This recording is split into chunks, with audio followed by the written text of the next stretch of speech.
Ration দুর্নীতি তদন্তে ইডির অভিযান শুক্রবার কলকাতা সহ বিভিন্ন জায়গায় তল্লাশি, আর এর মধ্যে সন্দেশখালীতে তুলকালাম। বাকি সমস্ত জায়গায় কোনো অশান্তির ঘটনা ঘটেনি। রেশন দুর্নীতির তদন্তে ইডির অভিযান। সন্দেশখালীতে তৃণমূল নেতা শেখ শাহজাহানের বাড়িতে অফিসারদের ঢুকতে বাধা, বিক্ষোভ, মারধর, তুলকালাম, রক্তাক্ত 3 ইডি আধিকারিক। বাকি জায়গায় কোনো রকম অশান্তি ছাড়াই তল্লাশি চালালো কেন্দ্রীয় এজেন্সি ইডি। শুক্রবার সকাল 7:30টায় উত্তর 24 পরগনার বনগার একাধিক জায়গায় ইডি হানা দেয়। টার্গেট বনগা পুরসভার প্রাক্তন তৃণমূল চেয়ারম্যান শঙ্কর আঢ্য। একসঙ্গে তাঁর বাড়ি, শ্বশুর বাড়ি এবং কর্মীদের বাড়িতে তল্লাশি চালায় ইডি। 7 সকালে বাড়িতে ইডির তল্লাশি। তখন বাড়িতে ছিলেন না শঙ্কর আঢ্য। প্রায় 3 ঘন্টা পর পাড়ার মন্দিরে পুজো দিয়ে বাড়িতে ঢোকেন।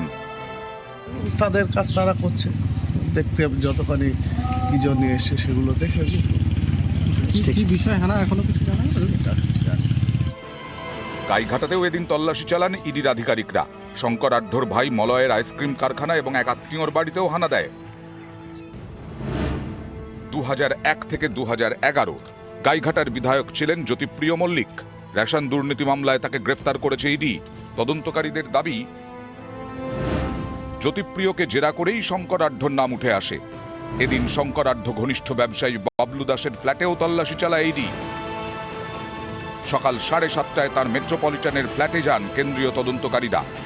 গেট ভেতর থেকে বন্ধ, ডাকাডাকি করলেও গেট খোলা হয়নি। প্রায় 4 ঘন্টা অপেক্ষা করতে হয় ইডি আধিকারিকদের। প্রগতি ময়দান থানার পুলিশ গেলে গেট খোলা হয়।